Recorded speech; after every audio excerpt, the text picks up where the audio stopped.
नमस्कार साथियों, स्वागत है आप सभी का आपके अपने इस YouTube चैनल पर जिसका नाम है जीएस बूस्टर, जो कि पार्ट है तक्षशिला आईएएस बलिया का। और मैं हूं अनूप उपाध्याय। साथियों, अंतरराष्ट्रीय राजनीति में एक पुरानी कहावत है, where oil flows power follows. यानी जहां तेल की धार बहती है वहीं दुनिया की शक्ति की राजनीति तय होती है। और अगर इस कहावत को समझना हो तो दुनिया के नक्शे पर केवल एक क्षेत्र को देखना काफी है। मध्य पूर्व में बढ़ते ईरान, अमेरिका, इजराइल तनाव का असर अब पूरी दुनिया में दिखने लगा है। स्ट्रेट ऑफ हॉर्मुज, जिससे दुनिया के लगभग 20% तेल की आपूर्ति गुजरती है, उसके प्रभावित होने से वैश्विक ऊर्जा संकट की आशंका बढ़ गई है। एशिया के कई देशों में ऊर्जा बचाने के सख्त कदम जो हैं वो उठाने पड़ रहे हैं। बांग्लादेश ने अपने यहां के यूनिवर्सिटीज को बंद कर दिया है। थाईलैंड ने सरकारी दफ्तरों में लिफ्ट इस्तेमाल पर रोक लगा दी है। पाकिस्तान ने मंत्रियों की सैलरी व विदेश यात्राएं रोक दी। यह स्थिति दिखाती है कि मध्य पूर्व का एक क्षेत्रीय संघर्ष भी पूरे वैश्विक अर्थव्यवस्था और ऊर्जा सुरक्षा को प्रभावित कर सकता है। आज हम इसी मुद्दे पर विस्तार पूर्वक आप सभी के साथ चर्चा करेंगे। साथियों, चैनल पर पहली बार है तो चैनल को सब्सक्राइब करके बेल आइकन दबा दीजिए कि यहां आने वाले हर वीडियो का नोटिफिकेशन आप सभी को जो है वो समय पर मिल सके। तो चलिए शुरुआत करते हैं आज के इस शानदार जानदार सेशन की। और आज का टॉपिक है ईरान जंग का असर 9 देशों में तेल संकट, बांग्लादेश बंद, पाकिस्तान संकट में। समाचार पत्र जिनको हमने आज के इस न्यूज के लिए लिया है, राइटर्स, डेक्कन हेराल्ड और इंडिया टुडे। राइटर्स के दो न्यूज को हम ले रहे हैं। पहला न्यूज है बांग्लादेश के संदर्भ में। राइटर्स लिखता है, Bangladesh shut universities early to save power amid energy crisis. आज का ही न्यूज है। राइटर्स ने पाकिस्तान के संदर्भ में न्यूज लिया है, Pakistan to close school, take other measures to cut energy as oil spikes. दूसरा अगर हम बात करें डेक्कन हेराल्ड का, तो डेक्कन हेराल्ड ने जो न्यूज कवर किया वो इंडिया को लेकर किया है। LPG shortage, 20% hotel restaurant shut down in Mumbai, operation hit in Bengaluru, Chennai. India today लिखता है, LPG shortage shut 20% of Mumbai hotels and restaurant. The association warned that up to 50% of hotel in city could shut down within the next 2 days if the gas supply situation does not improve. साथियों, ये जो भी समस्या हमें देखने को मिल रहा है, इस समस्या को समझने से पहले एक और मैं आपको ministry of petroleum and natural gas का जो एक सोशल मीडिया पर पोस्ट है उसको भी लेकर बात करूं। In light of current geopolitical disruption to fuel supply and constant on supply of LPG, ministry has issued order to oil refinery for higher LPG production and using such extra production for domestic LPG use। और 25 दिन का inter booking period रख दिया गया है। यानी कि आप पहले क्या करते थे कि आज सिलेंडर बुक करते थे और 2-4-5 दिन के बाद या सप्ताह भर के बाद दूसरा कर लेते थे। अब क्या है, अगर आज आपने, यानी कि मान लीजिए कि 10 तारीख को आपने बुक किया है तो अगली बुकिंग आपके अप्रैल में 4 या 5 तारीख से पहले नहीं हो सकती है। 25 दिन का इंटर बुकिंग पीरियड जो है वो रखा गया है और इसके पीछे कारण जो है वो ब्लैक मार्केटिंग को रोकना है। For LPG supply to other non domestic sectors, a committee of 3 EDs and OMC have been constituted to review the representation for LPG supply to restaurant, hotel and other industry। आज की ही news है जिस पर हम लोग चर्चा कर रहे हैं। ये स्थिति क्यों आई, इस स्थिति के पीछे कारण क्या है, तो उसके लिए आपके स्क्रीन पर साथियों ये मैप है और ये इस मैप में आप ये ईरान देख रहे हैं, ये इराक है, ये सऊदी अरबिया है, ये पर्सियन गल्फ है, ये है स्ट्रेट ऑफ हॉर्मुज जिससे पूरा का पूरा गड़बड़ हो रहा है, ये अरब सागर, ओमान, यूएई। आपको स्थिति समझ में आ रही होगी जिस प्रकार से पिछले 10 दिनों से संकट चल रहा है। साथियों, वर्तमान संकट को समझने के लिए हमें इसके ऐतिहासिक और रणनीतिक कारणों को देखना। दरअसल यह तनाव अचानक नहीं पैदा हुआ, बल्कि इसके जड़ें कई दशकों पुरानी। 1979 में अमेरिका ईरान का जो तनाव, जिसको कि हम ईरानी इस्लामिक क्रांति के बाद की स्थिति को देखते हैं, और इस क्रांति के बाद ईरान में पश्चिम समर्थित शाह शासन समाप्त हुआ और एक इस्लामिक गणराज्य की स्थापना। तब से ईरान की विदेश नीति काफी हद तक अमेरिका विरोधी और इजराइल विरोधी रही। ईरान का बढ़ता क्षेत्रीय प्रभाव और उसका परमाणु कार्यक्रम अमेरिका के लिए लगातार चिंता का विषय जो है वो बना हुआ है। इजराइल और ईरान की जो प्रतिद्वंदिता है वो मध्य पूर्व की राजनीति में एक बहुत ही इंपॉर्टेंट फैक्टर है।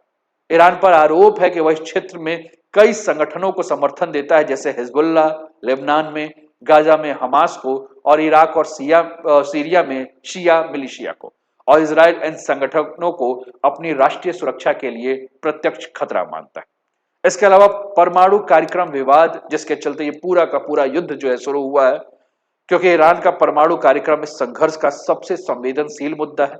अमेरिका और उसके सहयोगियों का आरोप है कि ईरान अपने परमाणु कार्यक्रम के माध्यम से परमाणु हथियार विकसित कर रहा है, जिसके चलते जो है वह इस क्षेत्र की स्थिति जो है वो बहुत ज्यादा खराब हो सकती है। और यही सबसे ज्यादा इंपॉर्टेंट रोल अगर किसी का आता है तो वो आता है स्ट्रेट ऑफ हॉर्मुज, यानी कि हॉर्मुज की संधि का, और हॉर्मुज का रणनीतिक महत्व। साथियों, इस पूरे मुद्दे पर यह सबसे संवेदनशील और सबसे रणनीतिक पहलू है। अगर हम भू राजनीति के हिसाब से, जियो पॉलिटिक्स के हिसाब से बात करें साथियों, तो यह वैश्विक ऊर्जा सुरक्षा में दुनिया का सबसे महत्वपूर्ण समुद्री मार्ग में से एक है। ये काफी संकरा जो है वो जल डमरू मध्य है, जो कि पर्शियन गल्फ को जो है वो अरब सागर के साथ जोड़ता है। ये पर्शियन गल्फ और ये अरब सागर, यानी कि इस बीच में ये एक संधि है जो कि जोड़ता है, और मध्य पूर्व के तेल उत्पादक देशों के लिए वैश्विक बाजार जो है वो पहुंच बनाता है। दुनिया के लगभग 20% तेल जो है, कच्चे तेल जो है वो इसी क्षेत्र से सप्लाई होते हैं, और पर्शियन गल्फ को अरब सागर से जोड़ने वाला यह एकमात्र समुद्री मार्ग है। और इसके आसपास जो देश हैं आप देख ही रहे हैं, ओमान है, यूएई है, सऊदी अरबिया है, इराक है और ईरान है। और यहां से जो भी तेल का उत्पादन होता है वह इसी क्षेत्र से जो है वो जाता है, और इसी कारण इसे वैश्विक ऊर्जा प्रणाली का सबसे महत्वपूर्ण एनर्जी चोक पॉइंट के नाम से जाना जाता है। अब स्ट्रेट ऑफ हॉर्मुज बंद हो गया है, तो इसका असर क्या हुआ है? वैश्विक तेल सप्लाई में अचानक बहुत ज्यादा कमी आ गई है। तेल की कीमतों में तेजी से उछाल आ रहा है। विश्व की अर्थव्यवस्था के ऊपर प्रभाव पड़ रहा है, क्योंकि ऊर्जा की कीमत के बढ़ने से परिवहन की बात, उद्योग में व्यापार की लागत सभी बढ़ेगी, जिससे वैश्विक आर्थिक अस्थिरता पैदा हो रही। साथियों, मध्य पूर्व में जो बढ़ता हुआ तनाव है केवल क्षेत्रीय सैन्य संघर्ष के रूप में नहीं देखा जा सकता। इसके पीछे ऊर्जा संसाधन, समुद्री मार्ग, वैश्विक शक्ति संतुलन की जटिल भू राजनीति जो है वो काम करती है, और यहीं से शुरू होती है एनर्जी जियोपॉलिटिक्स की पूरी कहानी। एनर्जी जियोपॉलिटिक्स का पूरा खेल जो है यहीं से चलता है। साथियों, आज भी तेल और गैस वैश्विक शक्ति संतुलन के सबसे महत्वपूर्ण साधनों में से एक है।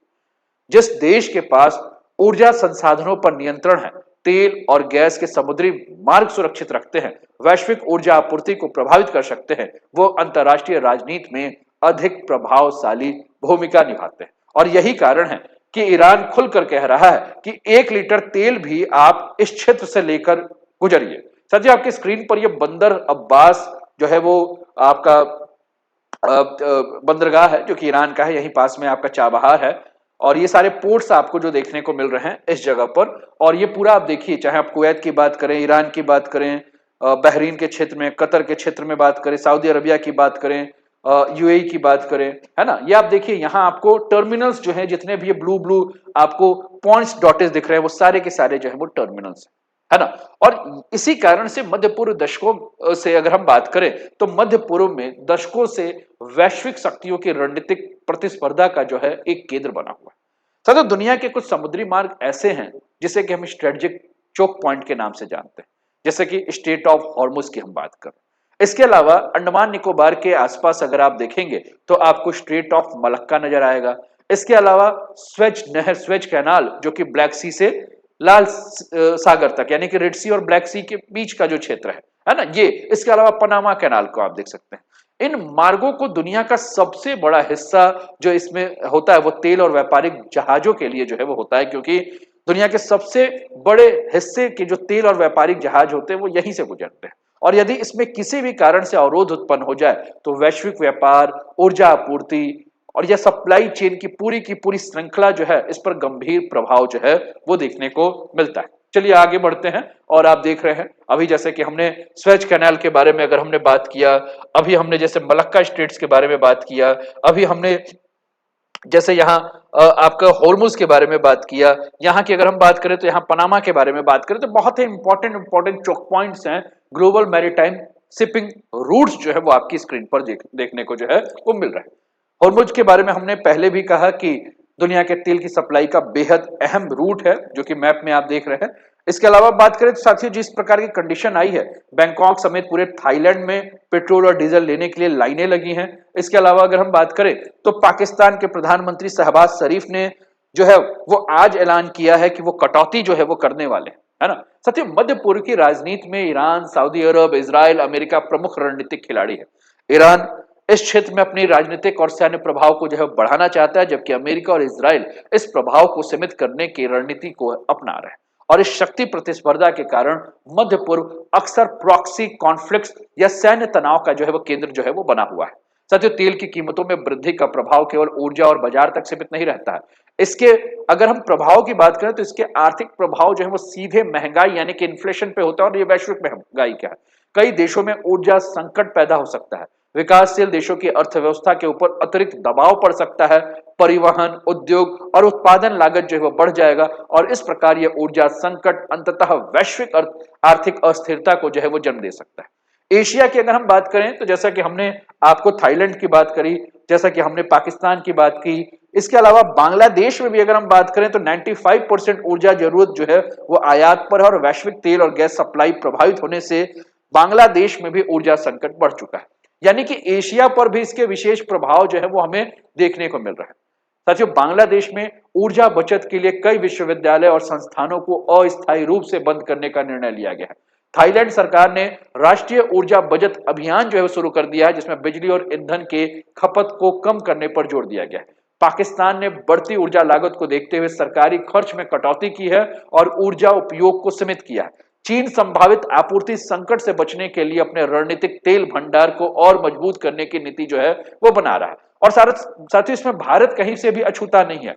भारत में भी ऊर्जा संकट जो है वो देखने को मिल रहा है, क्योंकि भारत की एलपीजी निर्भरता की अगर हम बात करें तो इंपोर्ट कुल सालाना खपत का 67% यानी कि 2/3 जो है वो भारत इंपोर्ट कर रहा है, 33.15 मिलियन मीट्रिक टन। और मिडिल ईस्ट का हिस्सा अगर हम बात करें तो 85 से 90% ये मिडिल ईस्ट के देशों से जो है वो भारत मंगा रहा है। और यही कारण है कि आज मिनिस्ट्री को जो है एक गाइडलाइन जारी करने पड़ी कि एक सिलेंडर के बाद दूसरा सिलेंडर बुक करने के लिए मिनिमम 25 दिन का जो है वो पीरियड चाहिए। साथियों, ऊर्जा संकट का जो असर भारत में देखने को मिल रहा है, जैसे कि हमने मीडिया रिपोर्ट्स की कटिंग देखी थी, जैसे हमने न्यूज़पेपर की कटिंग देखी थी जब हमने इस टॉपिक को स्टार्ट किया था, तो हमने बात किया था कि एलपीजी शॉर्टेज 20% होटल जो है वो महाराष्ट्र में, मुंबई में जो है वो बंद हो चुके हैं, है ना। यानी कि मुंबई में जो कमर्शियल एलपीजी गैस की कमी के कारण ये स्थिति हुई है ना।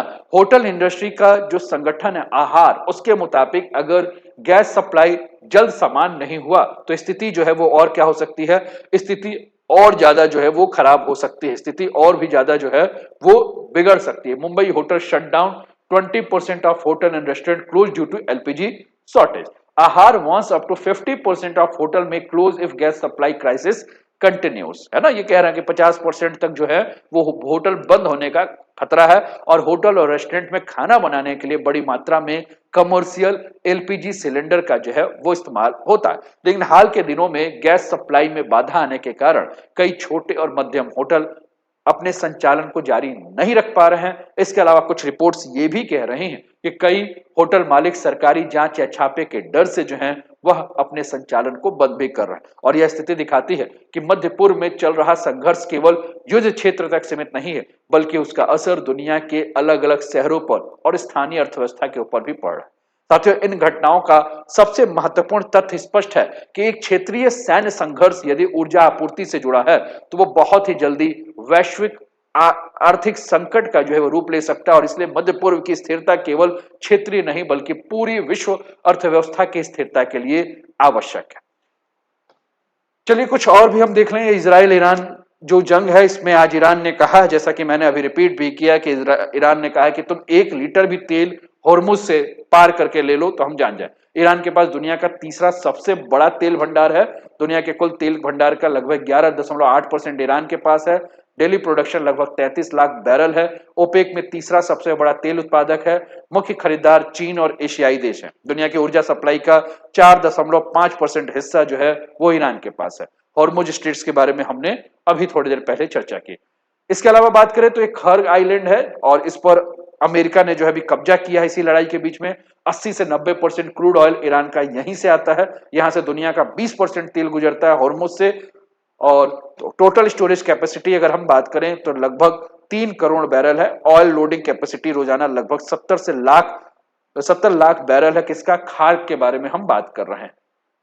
ठीक है, ये खार्ग आइलैंड है जहां अब इस समय कंडीशन जो है आपको देखने को मिल रही है, लड़ाई की कंडीशन जो है वो बनी हुई है। स्थिति जो है यहां बहुत ज्यादा खराब आपको देखने को मिल रहा है।